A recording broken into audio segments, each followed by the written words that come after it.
Book of Isaiah. We're in chapter number 47. We're going to finish 47.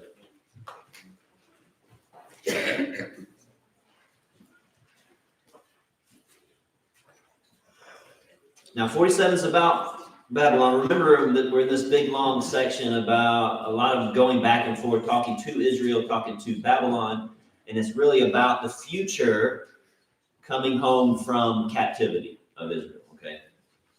And so in 47, it's all about Babylon. It's a prophecy directed towards them. And in verse 10 and 11, you kind of see some of their pride coming out, and the way that they've acted and the way that they've treated God's people is because of their pride. In verse 10 and then verse 11, he's saying, therefore evil shall come upon you. It's going to come very quickly, very suddenly. You are going to face judgment.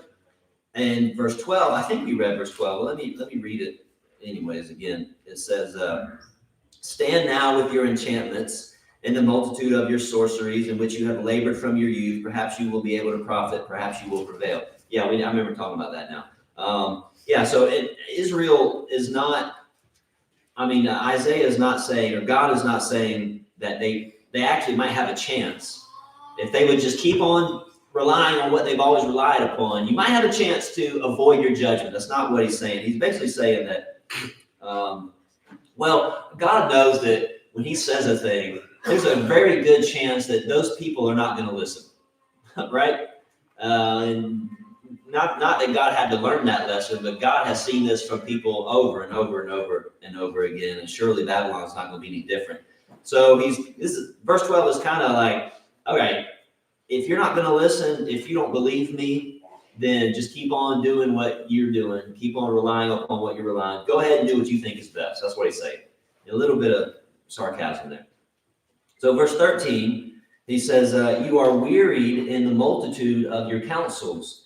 Now let the astrologers, now this might be different in your translation. Now let the astrologers, the stargazers, and the monthly prognosticators stand up and save you from what shall come upon you.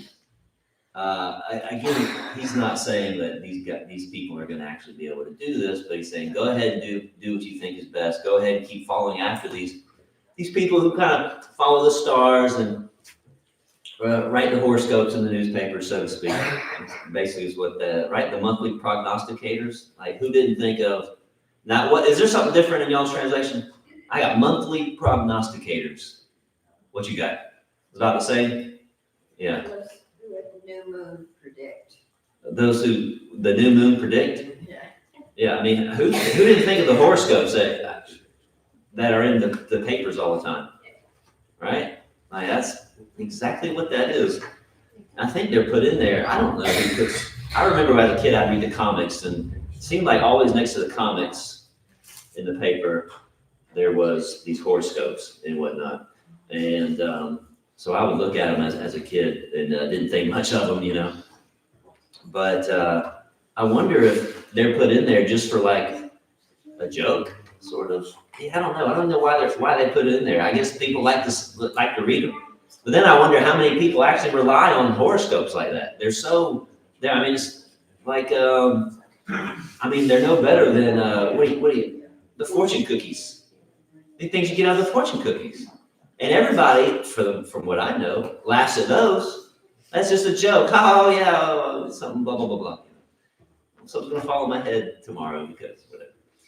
I watched on the Today Show, they would have a lady come on and she would do all these predictions with your sign, these specific numbers, and what's going to happen. Yeah.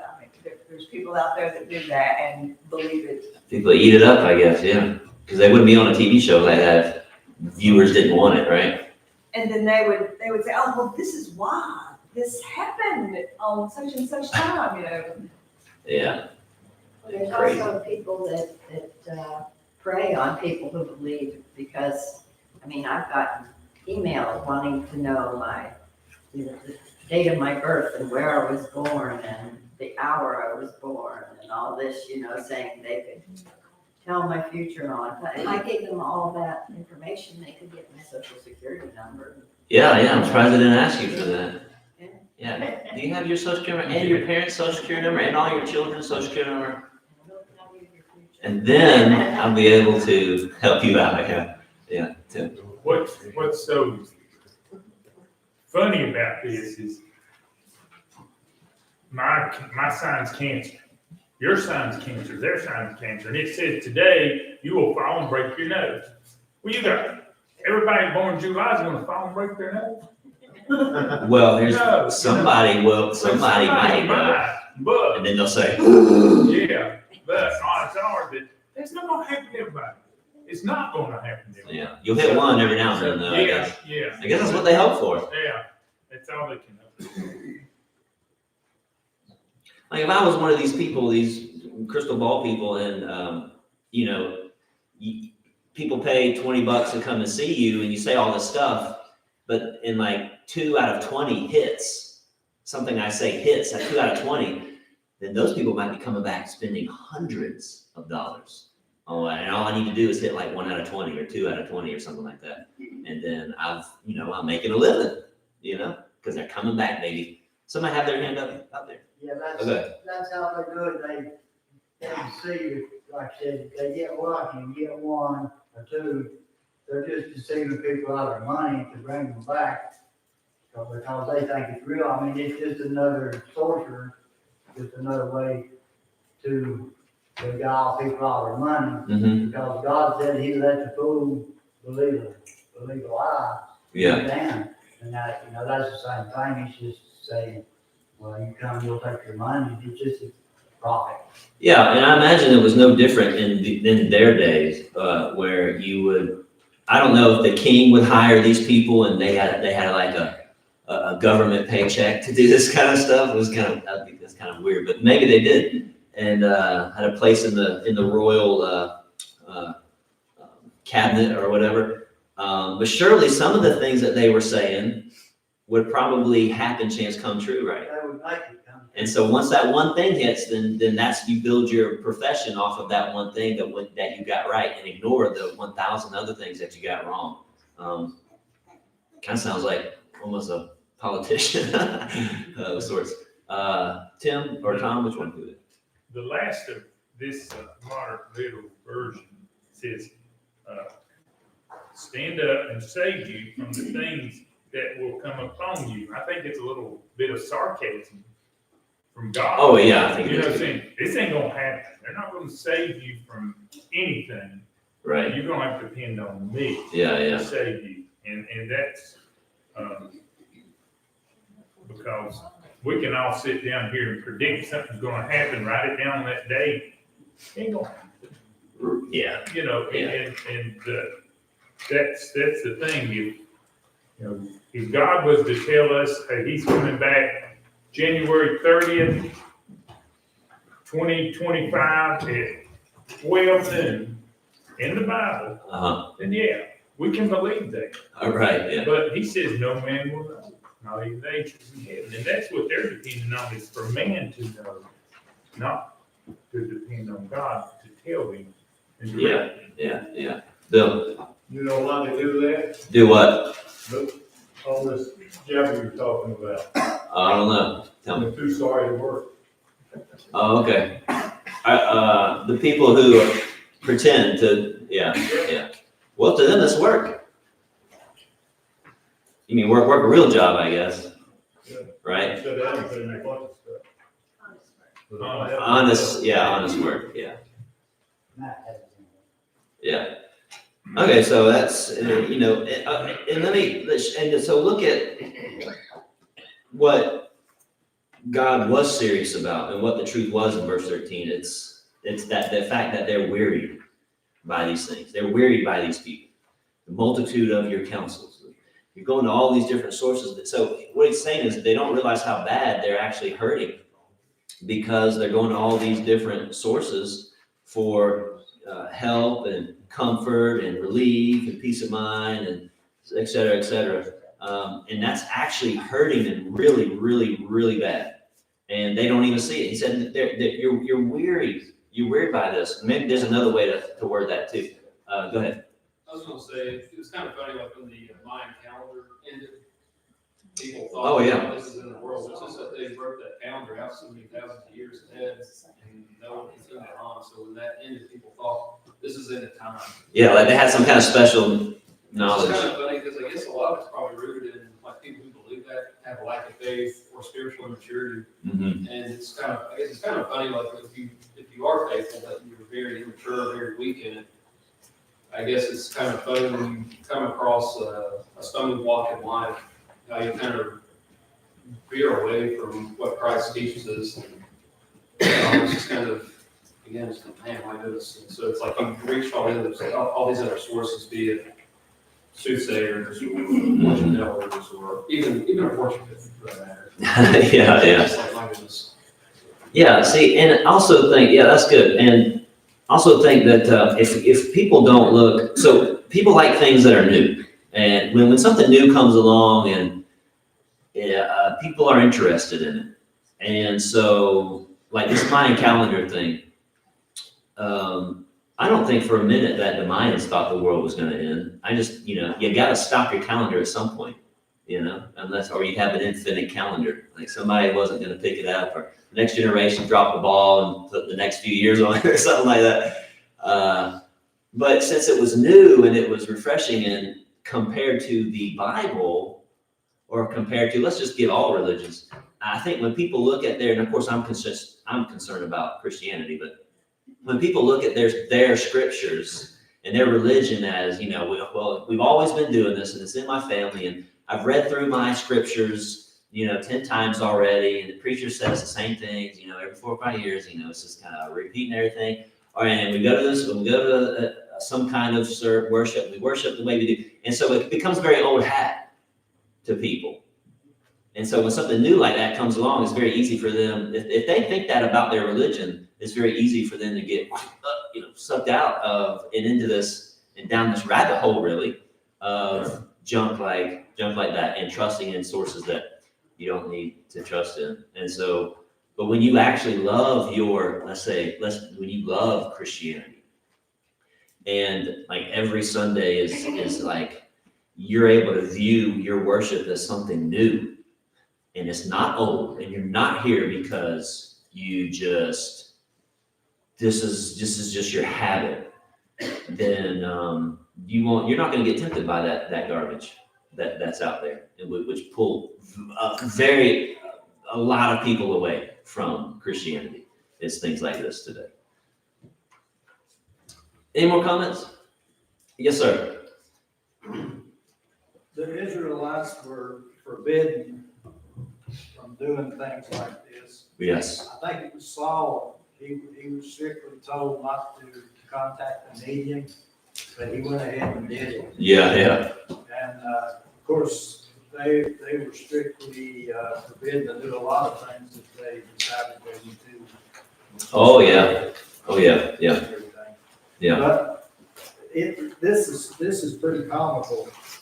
In verse 13, he says, let the astrologers, stargazers, prognosticators, let them stand up and save you from what's about to happen to you.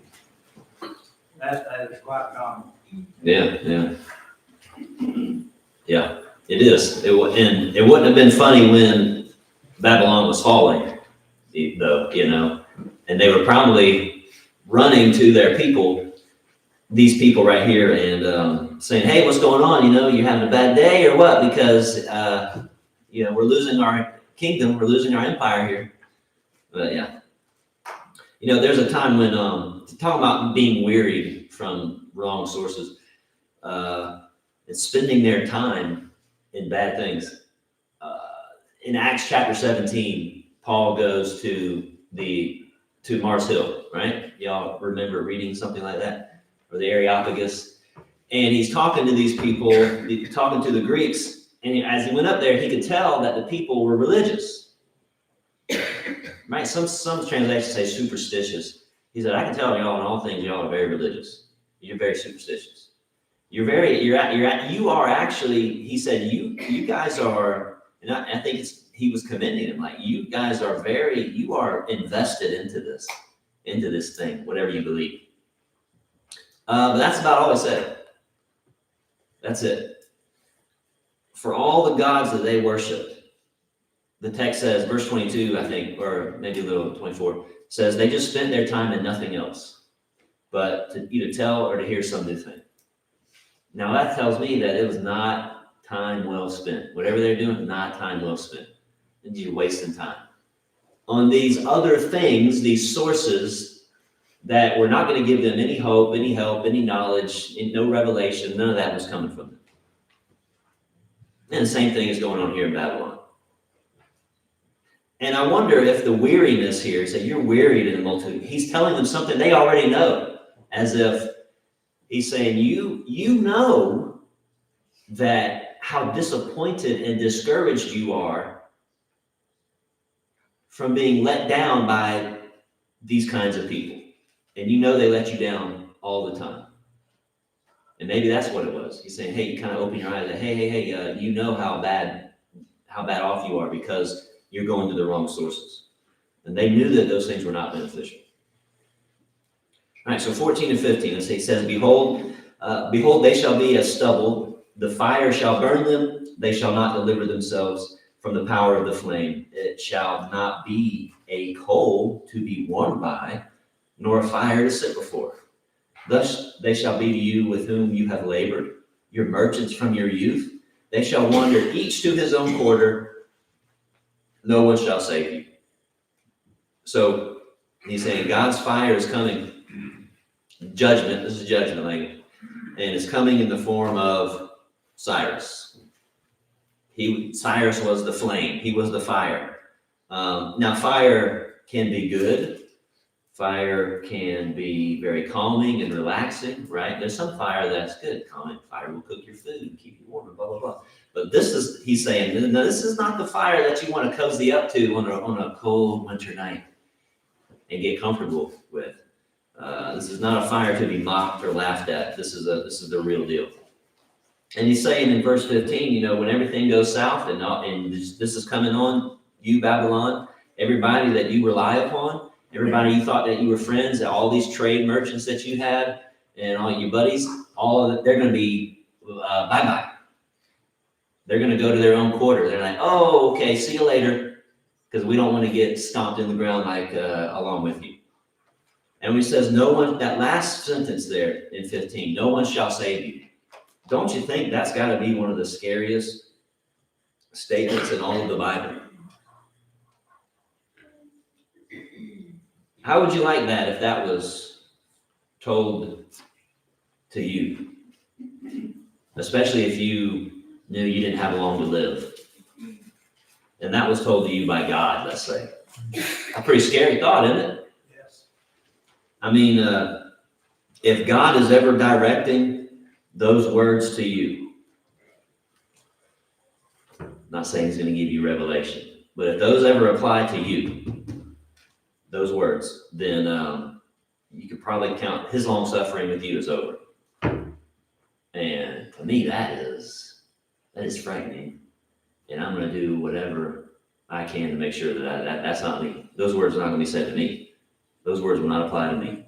I hope you feel the same way. Well, if you're living in sin, those words are applying to you. They're applying to you right now. Person who refuses to obey the gospel, refuses to commit, no one shall save you.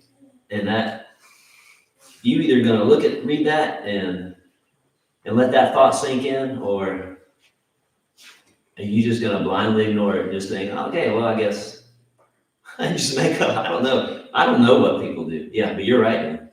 You're right. I have no idea why people think the way they do sometimes. But I tell you what, whatever it is that's stopping people from obeying or living in sin, man, it's powerful. It is some powerful stuff. I think people who have had a cancer diagnosis in their lives, a lot of those turn out to be short-term. And I think they are ones who realize, or could realize, that my life's about over. I've got to do something.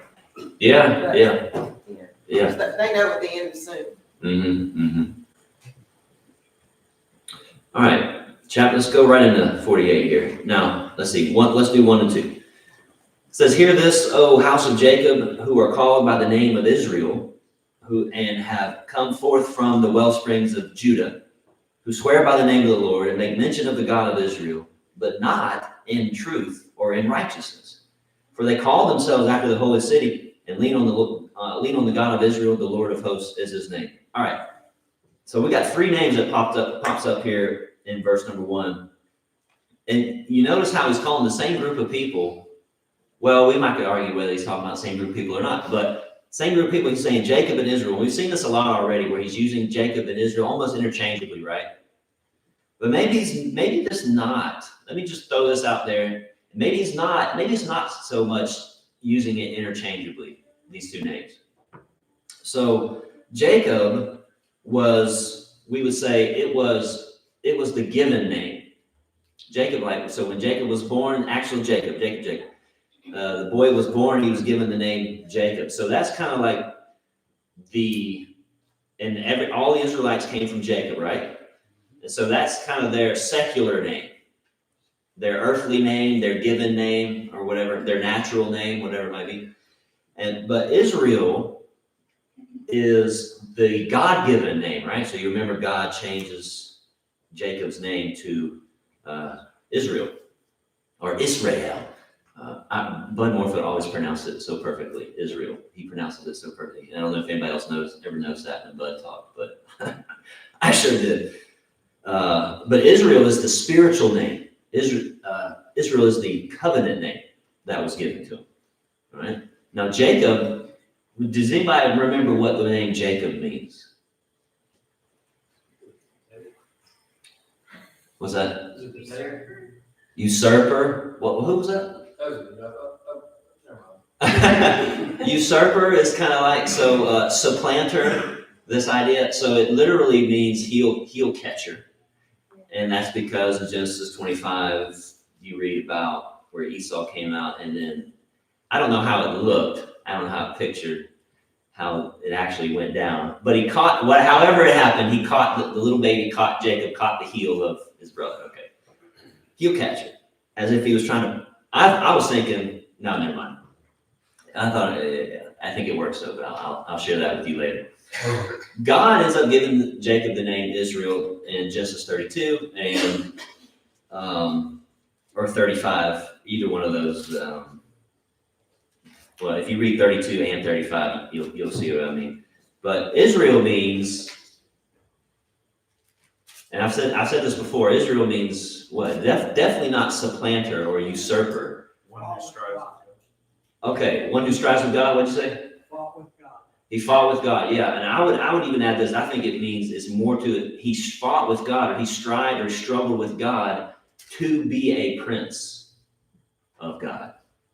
And I think if you were to dig down a little deeper into the word, matter of fact, there's some translations that use the word prince when this name change happened.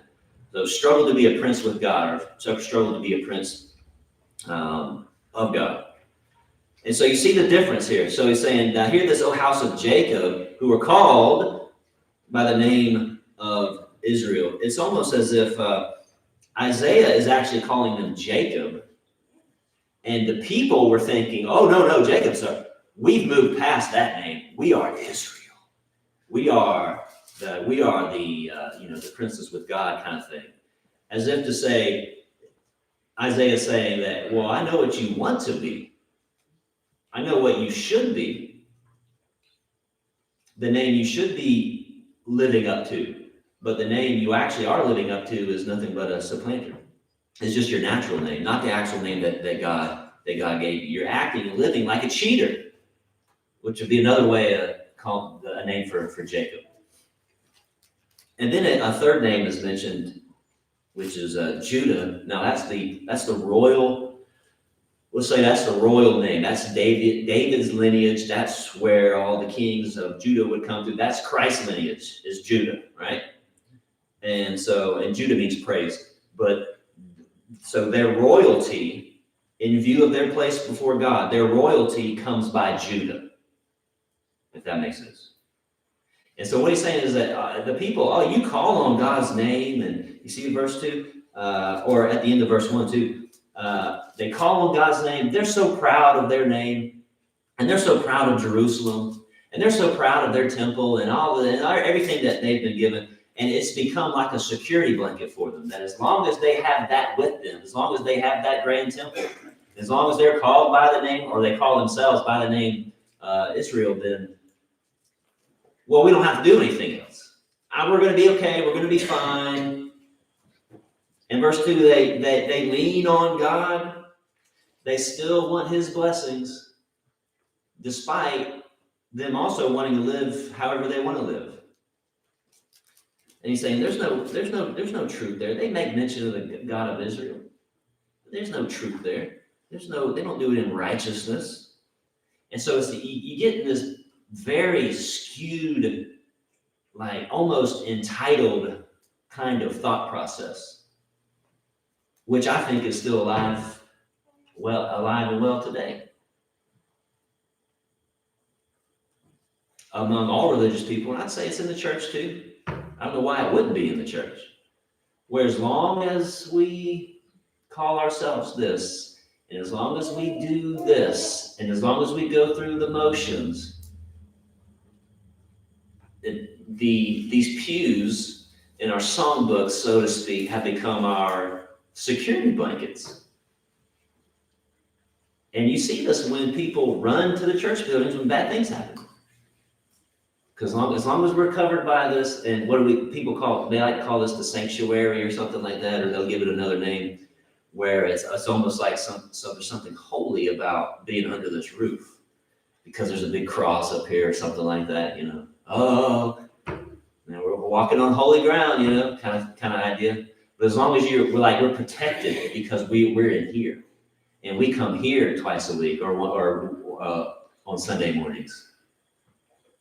You know, and obviously number one, that's a very bad way of looking at Christianity, looking at your faith, and looking at the way God views things. And two, that's old stuff. Like, this ain't nothing new. It's been going on probably since way before even Isaiah was talking about it, right? So you think there's something to learn?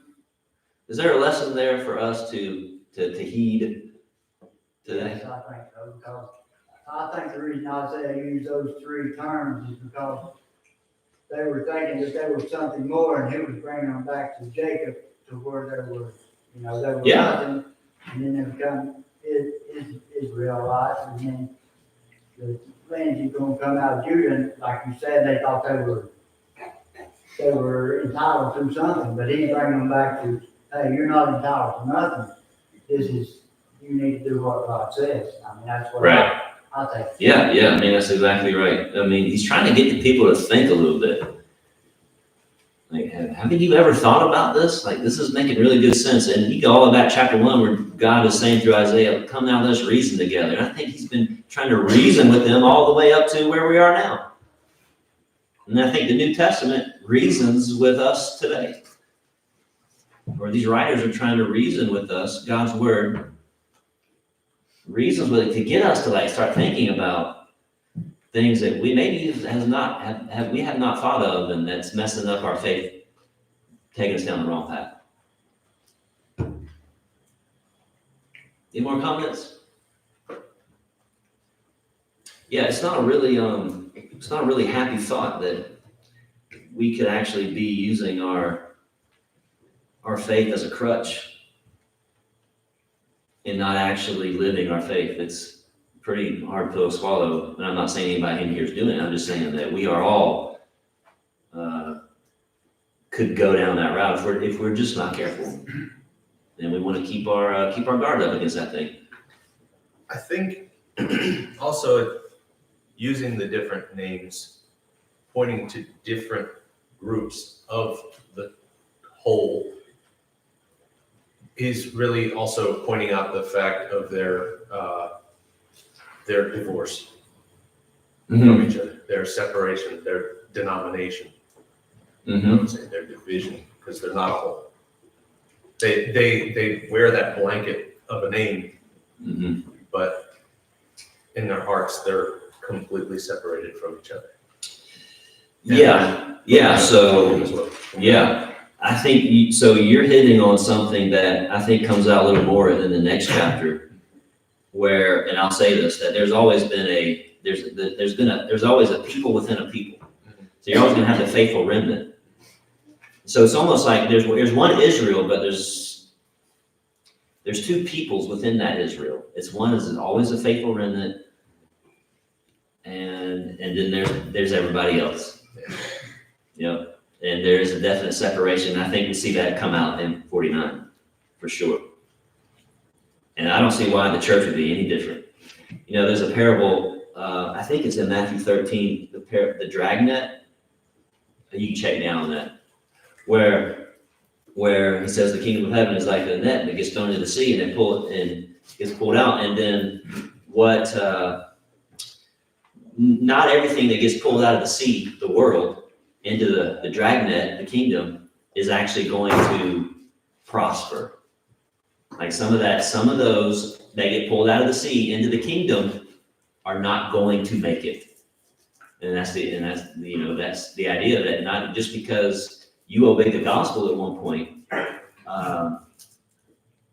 it's like a once saved, always saved kind of mentality where you think you obey the gospel and you're good to go, and then you start using everything as a crutch, using everything as your security blanket, and you trick yourself into thinking that, well, as long as I just show up at certain places at certain times and call myself certain names, then we're going to be all right. But that's not the case.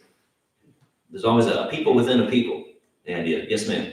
That reminds me of the parable of the sower, where you've got the good seed, the ones that go on the side, and Mm-hmm. because people are that way. Yeah, that's All true. those three Yep. distinctions. That's true. People are exactly like that. That's right. Build on to this, there's where the tares grow up in the wheat, and you don't pull the tares out because you'll just pull the roots of the wheat. Mm-hmm. And God's going to take care of that part later. Yeah. All right. Isaiah 48, let's do 3 through 5. It says, he says, I have declared the former things from the beginning. They went forth from my mouth, and I caused them to hear it. Suddenly I did them, and they came to pass, because I knew that you were obstinate, and your neck was an iron sinew, and your brow bronze. Even from the beginning, I have declared it to you. Before it came to pass, I proclaimed it to you, lest you should say, my idol has done them, and my carved image and my molded image have commanded them. All right. So again, we have this reminder to the people of all these things that God has done for them in the past. All the time, he's trying to bring to their mind all the times without listing it. They shouldn't have to make this humongous list. Shouldn't have to write Exodus every single time God has to remind them of something. But all the time, God saved them and protected them and fought for them and provided for them, all the way up, even past Exodus, all the way through the judges, all the way through the kings. And then he's saying that here's how God would operate with you. God would say a thing, and then he would do it. And sometimes he would do it right away. And why God would do that, verse number 4, is because they were hard-headed. They're just hard-headed people. And he knew he needed to do it right away. He would say a thing, and he knew that he would need to do it while they're still in belief mode about it. Or hard-hearted. They were stiff-necked. That's why you get the neck was that iron tendon. Stiff-necked. Stiff-necked, which is something that Stephen would call the people in Acts chapter 7, right? So God had to lay it all out for them, and he really laid it out for the people so there would be no misunderstandings. And so he said what he says, all right, I'm going to do this particular thing, and a lot of times he did not waste time in doing it because too much time in between word and action, and then the people he's saying that they would just forget that God was the one who said it. And when the thing would happen, if God waited too long and would do this great thing for the people, they would say, oh yeah, who told us that? Who commanded that? Oh, it was our idols that we worship. That's who did it. Praise idol. praise you, and whoever, whatever it was, whatever false god it was. So he knew the people way too well. He knew the people way too well. And despite what God had done in the past for them, they still forgot. The people forgot anyways, which is why Isaiah is even saying it, why this prophecy is even coming through Isaiah in the first place. Man, they were forgetful people. Let's see, 6 through 8. We'll try to get 6 through 8 here. You have heard, see all this, and will you not declare it? I have made you hear new things from this time, even hidden things, and you did not know them. Verse 7, they are created now and not from the beginning, and before this day you have not heard them, lest you should say, of course I knew them. Verse 8, surely you did not hear, surely you did not know, surely from long ago your ear was not opened, for I knew that you would deal very treacherously and were called a transgressor from the womb. All right, so since they have forgotten what they should not have forgotten about God and the great things he's done for them, the plea now here is, please pay attention to what I am saying right now. Stop the forgetting. Open your ears and listen to what God is saying. So all the before mentioned prophecies about their return from Babylon, their return from Babylon, how great things are going to be for them, and how God had not forsaken them, and this destruction of Babylon. The last 6 chapters or so, 6 or 7 chapters. He's saying no one's ever told you this. No one has ever told a thing like this. So it's not like God at the very beginning of their existence or whatever, that God really laid all of this out, how this was all going to plan out. And now he's waited so long before, and now it's going to come to pass. He said, no one has ever told them anything like that about this coming home from Babylon. And especially none of their sorcerers ever told them, none of their magicians, none of their astrologers, none of their idols ever said any kind of stuff like this. And so there's a lot of repetition you see going on here, even in just 6, 7, and 8. And that has to be because the people won't listen. Now, I don't think the reason why things are repeated is simply because the people won't listen. I think repetition is good, and there's other things for it. But I think what's going on here is that they just have this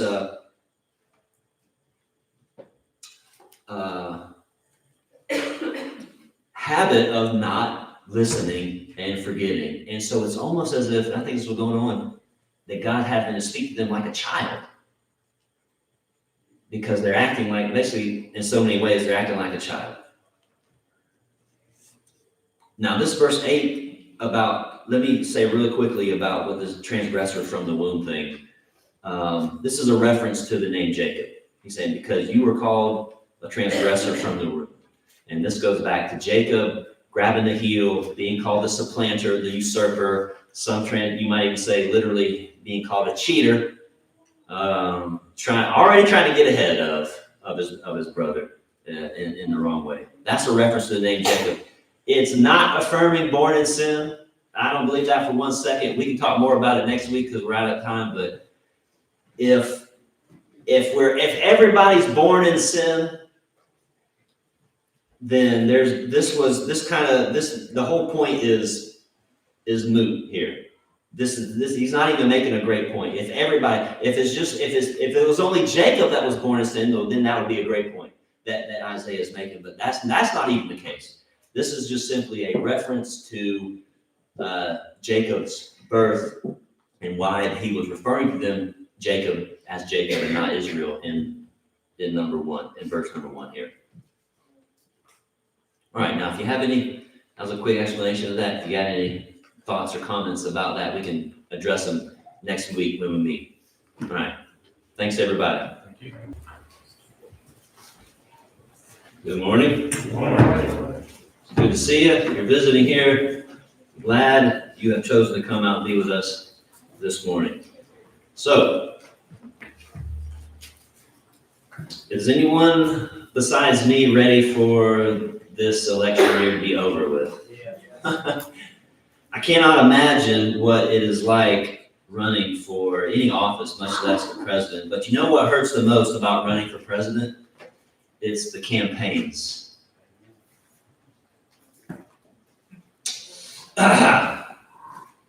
The presidential election, it's challenging in a lot of ways for this country. And that's true because many people have very strong feelings about politics. Even more so, I would say, than they do about religion. People get very angry. Well, let's say they get angrier during election time, and people express more doubt than they usually do. People are more willing to publicly express how hopeless they feel about things, especially the future during election year, than they are at other times. I think also people are more prone to forgetting about God during this time, even though they will invoke God's name in their conversations, which really doesn't mean a lot. I don't believe that the word obsession is too strong of a word to describe the mindset that some people have towards their politics, especially in a year like this one. So, given all that, the Christian is going to need to be able to navigate, well, let's say any challenges that come our way in life, the Christian has to be able to navigate safely through all of them. And I would say that one of those challenges is the election. So we're going to try to answer two questions this morning. One, as a Christian, am I obligated to vote? And then number two, with whom does my loyalty actually lie? Now, does God want Christians to vote? Has he called us to vote? Our country is set up to where every citizen has a voice in politics. And I don't think any one of us would deny that every citizen of the proper age is affected by the decisions that our politicians make, right? So because of that, many Christians, they exercise their voice, they use their voice to cast a vote, right? But then on the other side, there's many Christians who do not do that. They choose not to vote. And so what I'm asking you, what we're going to try to figure out is which is right. To vote or not to vote, that is the question, right? Is voting just a matter of opinion, or does the Bible have something to say about it? Now, you're not going to find a command. You're not going to find a verse, book, chapter, and verse where you got a command from God for Christians to vote. You're not going to find that. But I do think there are some teachings in the Bible that lead us to conclude that using the Christian voice in the act of voting is a positive thing, and it's something that should be done. So let me make the case for that. Let me talk about the delegation from God. Now, what does that mean? Well, to delegate is to empower someone to act on behalf of another, all right? And so God, and you already know this, you probably just haven't put it in these kind of words. God has delegated certain things to mankind, all right? He's put some things in our charge. So you're going to turn over to Psalm chapter number 8, if you would. So God is the supreme, being the supreme ruler that he is, and he is the creator of all things that exist.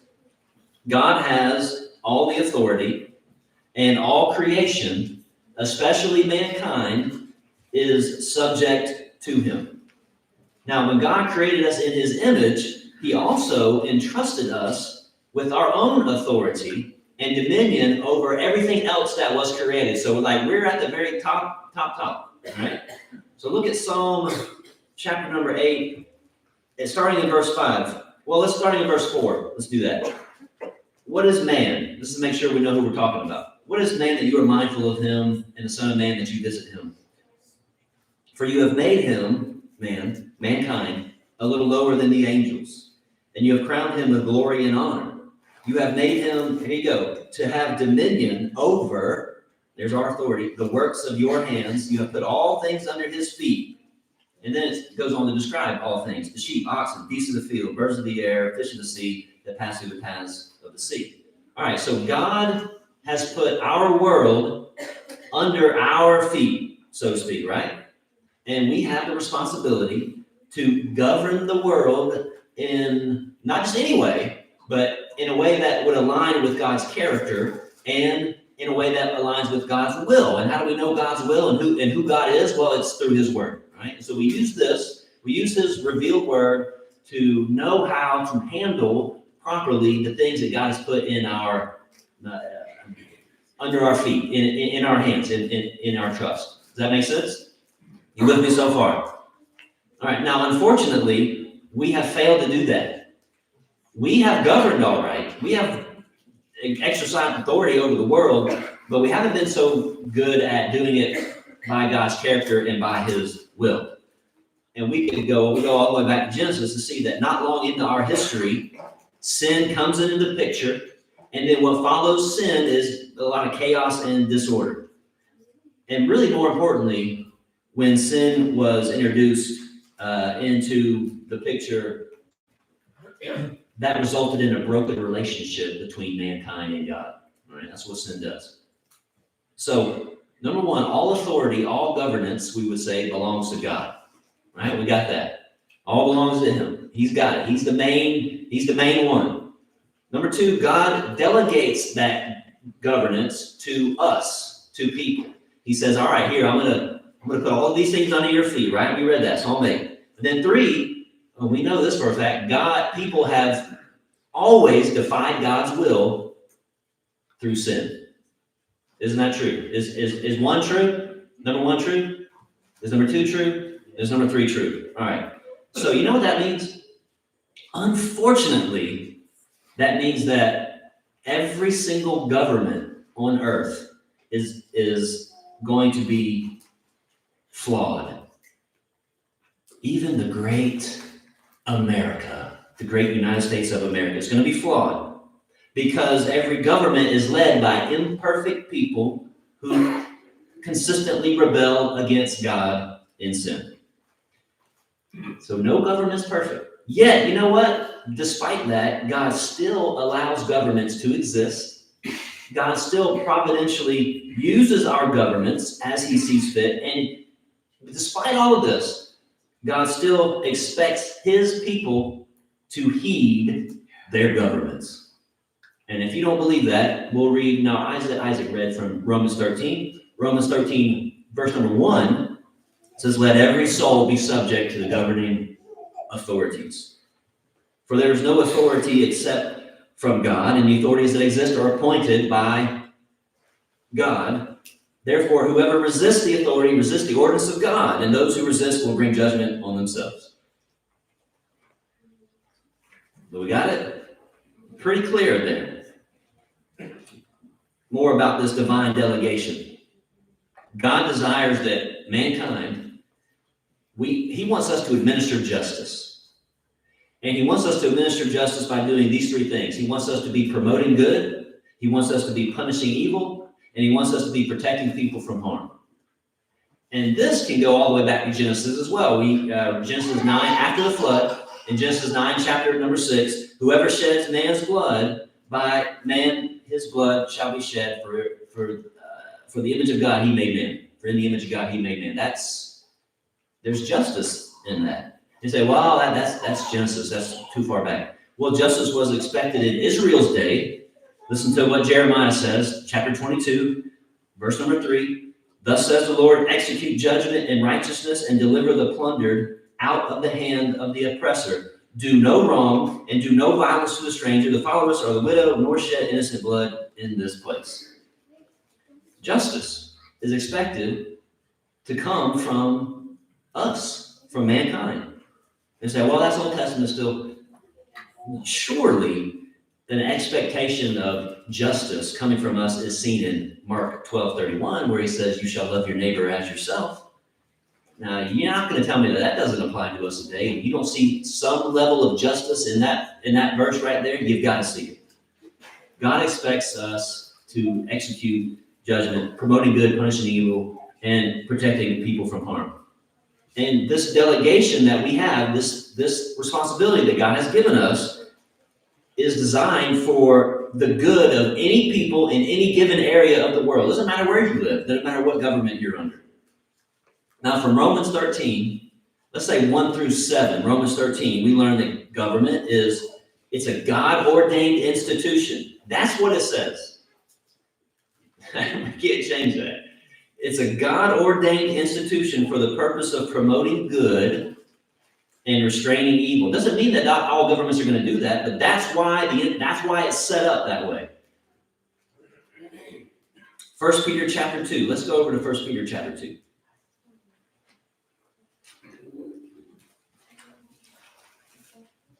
If you've got another commentary on what do you think Romans 13 is saying, I'm certainly going to be all ears. Listen to 1 Peter 2, starting in verse 13. It says, therefore submit yourselves to every ordinance or institution of man for the Lord's sake, whether to the king as supreme or to governors, as to those who are sent by him for the punishment of evildoers and for the praise of those who do good. For this is the will of God, that by doing good you may put to silence the ignorance of foolish men, as free, yet not using liberty as a cloak for vice, but as bondservants of God. Now watch verse 17. Honor all people, love the brotherhood, fear God, and then what does it say? Honor the king. Honor the man who's in charge of the government that you're under. And so from this passage, we learn that Christians need to be submissive citizens to their governments while keeping your ultimate allegiance to God. Your ultimate allegiance goes to God. Fear God first, and then you honor the king. And then you have a passage like 1 Timothy 2 and verse 1 and 2, where he says, therefore, I exhort first of all, that all supplications, prayers, intercessions, and giving of thanks be made for all men, for kings, and all who are in authority, that we may lead quiet and peaceable lives in all godliness and reverence. All right? So God's people what else are we supposed to be doing? Praying for our nation, while at the same time living the kind of lives that would contribute somehow, even in the smallest way, living our lives to contribute to the well-being of that nation, trying to get whatever nation it is more in line with God's character and God's will. When you take all of this and you put it together, doesn't it mean that we are accountable before God for the good of the people who are affected by the government? It does. It does. Again, here's what God wants Christians to do. He wants Christians to reflect his just character by working to promote good, punish evil, protect people from harm.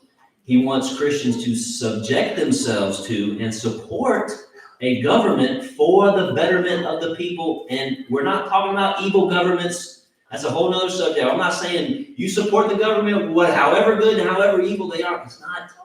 Don't do that. That's not, you know what I'm saying. We need to subject ourselves from what the scriptures we read. Support a government for the betterment of the people. If they're doing something that's not for the betterment of the people, then we don't need to be supporting that, do we? God expects Christians to act with and contribute to justice.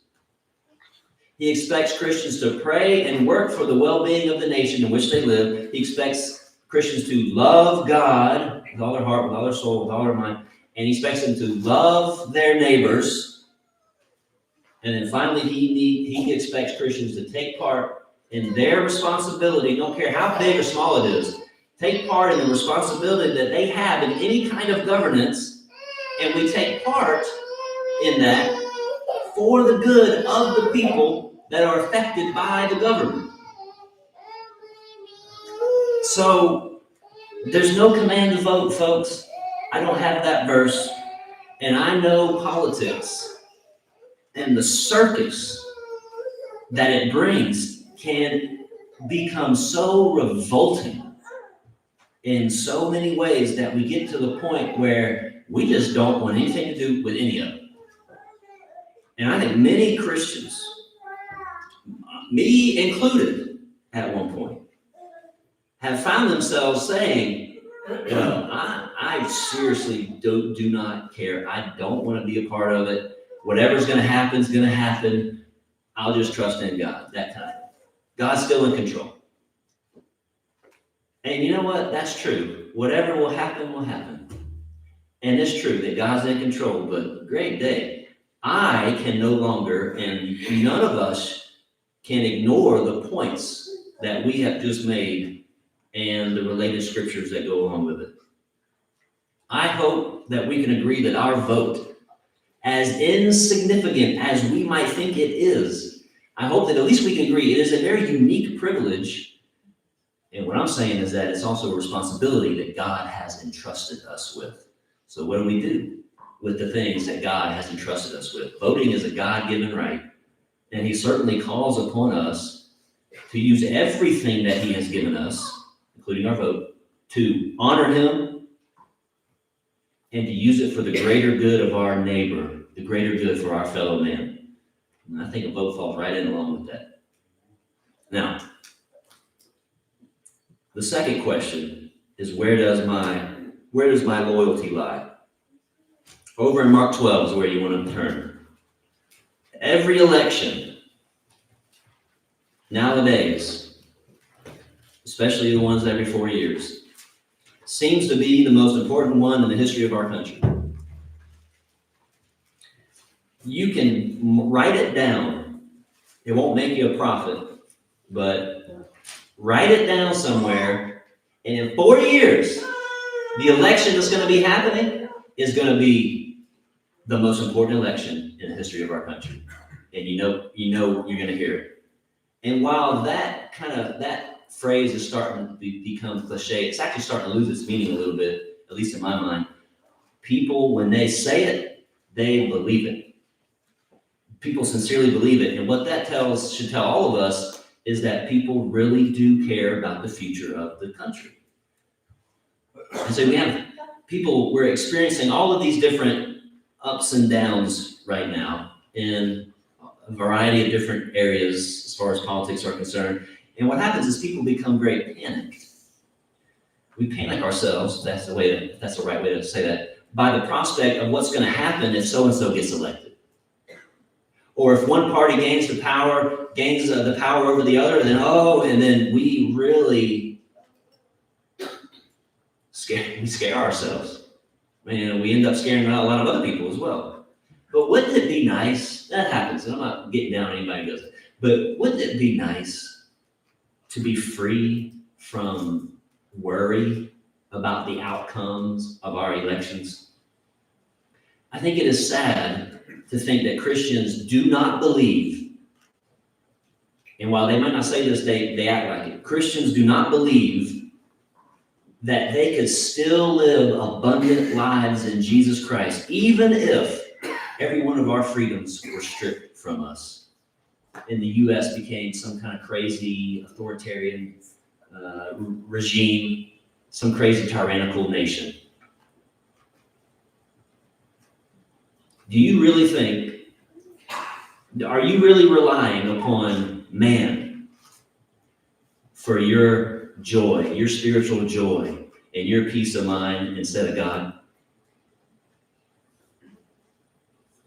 If we knew the answer to our question here, where's our loyalty, where's our heart lie, we could still have hope, still have peace and joy, still have confidence regardless of what happens in our governments. Now in Mark chapter 12, listen to this little back and forth with Jesus, starting in verse number 13. It says, "Then they sent to him, Jesus, some of the Pharisees and the Herodians, to catch him in his words. And when they had come to him, they said to him," now listen how they butter him up. "Teacher, we know that you are true and care about no one. For you do not regard the person of men, but teach the way of God in truth." And here's the question. Is it lawful to pay taxes to Caesar or not? Shall we pay or shall we not pay? But he, knowing their hypocrisy, said to them, "Why do you test me? Bring me a denarius that I may see it." And so they brought it. And he said to them, "Whose image and inscription is this?" They said to him, "Caesar's." Jesus answered and said to them, "Render to Caesar the things that are Caesar's, and to God the things that are God's." And they marveled at him. So they were trying to catch him in his words, right? They said, they were thinking, well, if Jesus said, don't pay your taxes, well, then they could claim that it was this act of rebellion against Rome, and they could turn him in and then finally be done with him, right? He just throw him in jail. But if Jesus said, pay the tax, they were hoping that his followers would see that as him kind of compromising his devotion to God. But the way Jesus answered in verse 17 caused them to, they marveled. They marveled at him because of what he said. You know why they did that? Because Jesus presents this new or different picture of the people's relationship to the government. And so Caesar's image was on the coin. And so that coin, in a sense, belonged to Caesar. And what Jesus was doing here is really just affirming the truth that God ordains government as an institution that's under his authority for the good of the people. That's what he ultimately wants. And so Jesus says, therefore he says, render to Caesar the things that are Caesar's. But what do you think Jesus meant when he said, render to God the things that are God's? Well, Caesar's image is impressed, it's stamped on the coin, right? But where's God's image stamped on? Well, God's image is stamped on the very soul of every single individual. That's all the way back to Genesis 1:27. And so while Caesar or the emperor or the president may be worthy of a coin, God is worthy of our hearts. Our very being, our all, our everything should be going to God. That's what he was saying. Now, as imperfect, sinful beings, you know what we're prone to do? We're prone to put our trust and hope in the wrong places. And I bet we've all done that a time or two. The very first king of Israel, his name was Saul, turned out to be an awful king. He ended up sinning against God and he hurt the people. The second king of Israel, David, the only man in the scriptures called it a man after God's own heart. Great king, right? Ended up sinning against God and he hurt the people. And what's the point? Folks, if we have evil leaders, they are going to let us down big time. But you know what? If we have great leaders, they're going to let us down too. They're all going to let us down. And that's why the psalmist wrote in Psalm 146 in verse number 3, do not put your trust in princes, nor in a son of man, in whom there is no help. Every candidate and every party has its weaknesses, and they're prone to mistakes, they're prone to temptations, they're prone to sin. And so because of that, Christians need to be careful to do these three things. We cannot, not to do these three things, we cannot blindly support or just habitually side with candidates and parties without biblically assessing the things that they stand for. We cannot hesitate to hold our candidates and our parties accountable when they're so obviously taking positions that are not in line with what God has said in the Bible. They're not in line with biblical principles. Well, what we have a tendency to do is just kind of brush that off. We can't do that as Christians. And then finally, Christians cannot create division in the Lord's church because their love for politics is greater than their love for their fellow brother and sister in Christ. We can't be doing that. There is only one leader who is worthy of our loyalty. There is only one leader who's worthy of our hearts, our trust, our allegiance, our hope. And he is the Son of God. And his name, which is not going to appear on any ballot, is Jesus Christ. And there is no other name under heaven given among men by which we must be saved. Acts chapter 4 and verse 12. Man, leaders have come and gone, emperors and presidents, queens, kings, they have risen and they have fallen, but only one king has remained constant throughout every single one of them. And guess what? He is not, and he never will be up for election. You may have already cast your vote this year. or you might be doing it this Tuesday. There's some people who just like to do it on Tuesday because it's, it's election day. There's something cool about it, I guess. You get off work or whatever. When you cast your vote, and if you already have, then I hope you thank God for the opportunity to do it. And I hope you thank Him for Jesus Christ leading your life and nobody else. The invitation is open if anyone needs to respond to it. Might be someone here that has not obeyed the gospel yet. Well, to obey the gospel of Jesus Christ means to be saved and go to heaven. Jesus wants you to believe in Him, John 8, verse 24. He wants you to repent of your sins. Have you done that? Do you have any idea what that even means? Well, you should, because in Luke 13, verse 3 and verse 5, Jesus wants us to repent of our sins, or we're going to perish. Jesus wants us to confess His name before others. He wants us to be baptized in water, and He wants us to live a faithful life. If you haven't done that, if you haven't committed to Christ, I hope you'll do that this morning. But maybe you have, and you've let sin in your life, and you come to where you're ignoring it. And you begin to use this building as a crutch. You begin using your attendance as a crutch, as a security blanket, like we were talking about this morning. And you like to roll your eyes when the invitation is offered, because you've already done that. Well, I'd say you got a heart problem, and I'd hope you take it seriously and want to fix it. But now's your opportunity to do it.